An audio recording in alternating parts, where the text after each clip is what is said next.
नमस्कार मित्रों। आज चिंतन में स्वस्थ जीवन के लिए उपवास आवश्यक है। उपवास को धर्म परंपरा में खास महत्व दिया गया है।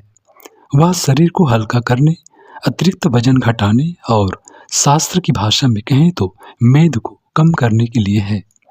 जरूरत से ज़्यादा भोजन शरीर में आलस्य लाता है। साधकों के अनुसार इससे ध्यान या भजन पूजन में चित्त एकाग्र नहीं होता है। साधना शुरू करने से पहले रजस और तमस को नियंत्रित कर सत्व को बढ़ा लेने के लिए उपवास का विधान है। यह भी विधान है कि उपवास के साथ व्रत भी जुड़ा रहे। व्रत अर्थात संकल्प और उपचार, जैसे एकादशी, पूर्णिमा, चतुर्थी या पर्व त्योहारों के दिन लोग निराहार रहते हैं, तो उसके साथ भजन पूजन अथवा मार्मिक धार्मिक कर्मकांड भी जुड़े रहते हैं। इन उपचारों के बिना उपवास को सिर्फ भूखे रहना ही कहा जाता है। गीता में श्री कृष्ण ने आहार विहार की जो मर्यादा बताई है, यह योग न तो बहुत खाने वाले का है और न बिल्कुल न खाने वाले का, तथा न बहुत सोने वाले का और न ही हमेशा जागने वाले का सिद्ध होता है।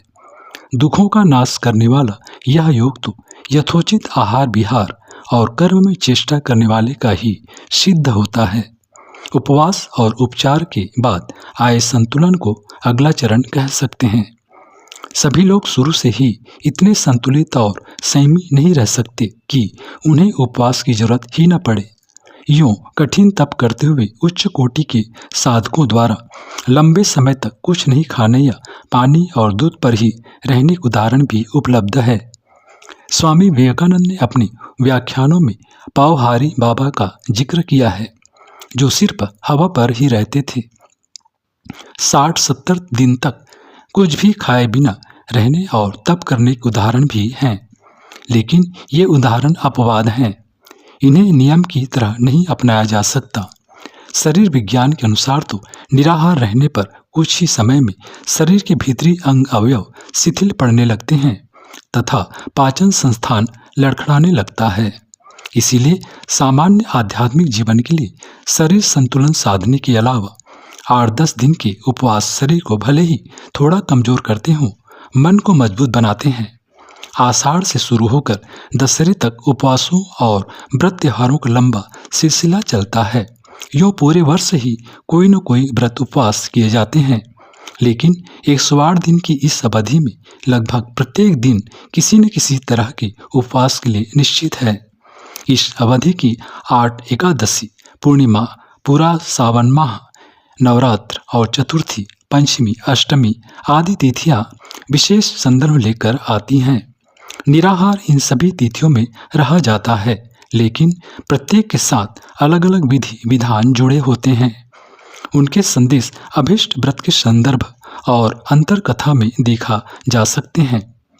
नवरात्र के 9 दिन तक चलने वाले उपवासों में भाव श्रद्धा से जुड़ने वाले साधक अनुभव करते हैं कि अनुष्ठान पूरा होने तक उनके भीतर से एक नया ही व्यक्तित्व निकल कर आ रहा है, जो पहले से अधिक तेजस्वी, स्वच्छ तथा निर्मल है। स्वास्थ्य विज्ञान के अनुसार तो उपवास किसी भी प्रयोजन के लिए किए जाएं, उनका शरीर पर प्रभाव समान रूप से पड़ता है। उपचार, नैतिक बल, वातावरण और प्रायश्चित जैसे कई उद्देश्य हैं जिनके लिए उपवास किए जाते हैं। एक बार भोजन ग्रहण करने पर कुछ घंटों तक जो शरीर को लिए गए आहार से शक्ति मिलती रहती है, किंतु उसके पश्चात शरीर में संचित आहार के अवयवों, प्रोटीन, कार्बोहाइड्रेट और स्नेह या वसा का शरीर उपयोग करने लगता है। वसा और कार्बोहाइड्रेट परिश्रम करने की शक्ति उत्पन्न करते हैं।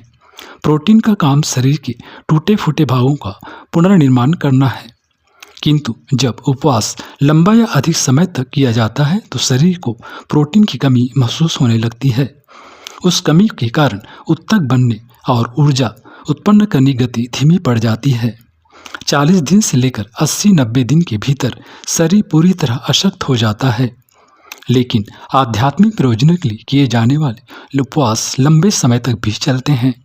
जैसे पुरी के शंकराचार्य स्वामी निरंजन देव तीर्थ और प्रभुदत्त ब्रह्मचारी ने 1967-67 में गोरक्षा आंदोलन के दौरान 80 दिन तक उपवास किया था। आंदोलन के एक और नेता महात्मा रामचंद्र शर्मा वीर ने 100 से ज़्यादा दिनों तक गोरक्षा के लिए उपवास किया था। लेकिन कहा जा चुका है ये अपवाद हैं। किन्हीं खास परिस्थितियों में विशेष संकल्प और बल से संपन्न होने के बाद ही इस तरह के कीर्तिमान बन पाते हैं, अन्यथा शरीर की औसत क्षमता 6 सप्ताह से ज़्यादा नहीं है। कठोर व्रत निभाने या घोर तप करने वाले योगी यति भी लंबे समय तक इस तरह के उपवास करते होंगे। सामान्य साधक उनके उदाहरण से अपनी मनःस्थिति बना सकते हैं, लेकिन अध्यात्म और योग शास्त्र एक अवस्था के बाद सामान्य क्रम जीने पर ही जोर देते हैं।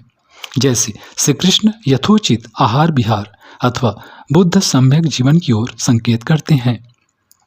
मित्रों, उस जीवनचर्या के मापदंड अलग अलग हैं। व्यक्ति व्यक्ति के साथ उनका निर्धारण बदल जाता है। व्रत उपवास का उद्देश्य उस बिंदु को तलाशना है जो प्रत्येक व्यक्ति के लिए नितांत निजी और अलग है। व्रत उपवास की प्रक्रिया से गुजरते हुए सावधानी पूर्वक निरीक्षण किया जाए तो वह बिंदु या मर्म दिखाई दे सकता है। उस बिंदु पर अपने जीवन और चेतना का संतुलन सहज ही साधा जा सकता है।